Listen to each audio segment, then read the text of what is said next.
As you're aware, one of our Queensland Baptist churches is going to be running a Changemakers program up in Townsville this year, and I was wondering if you had any words of wisdom for a church pastor or ministry leader here joining us today who might be considering starting a transformational project of some kind, or they're just not really sure where to start. What would you want to offer in terms of wisdom from your perspective?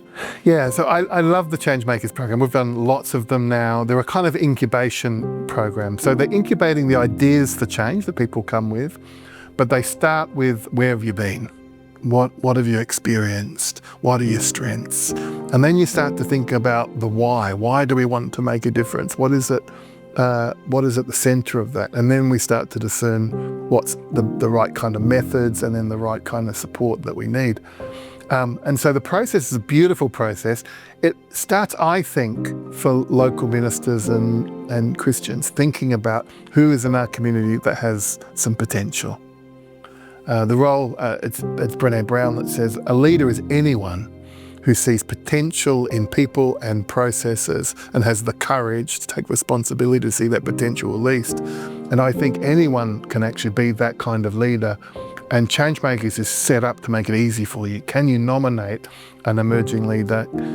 They feel great about being nominated. They feel special about being part of a cohort. They get to meet other people who are facing similar struggles in other communities, and a camaraderie kind of emerges and a confidence emerges.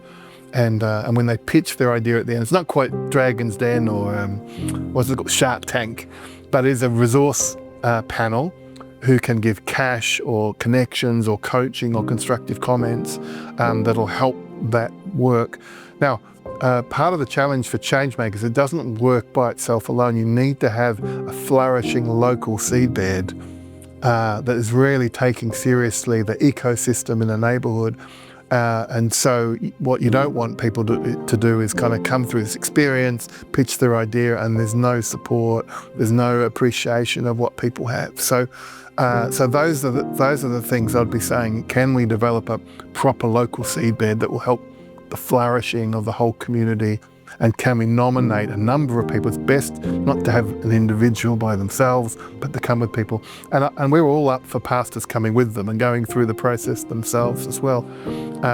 Quite often it gives the confidence for people to come together and as long as people go through the process. There's also coaching one-on-one, and then there's these three intensives: compassion, innovation, resilience, and then the pitch. So what I would say is that you kind of trust the process, the incubation process. It is about the project, but what you find is it's about the person.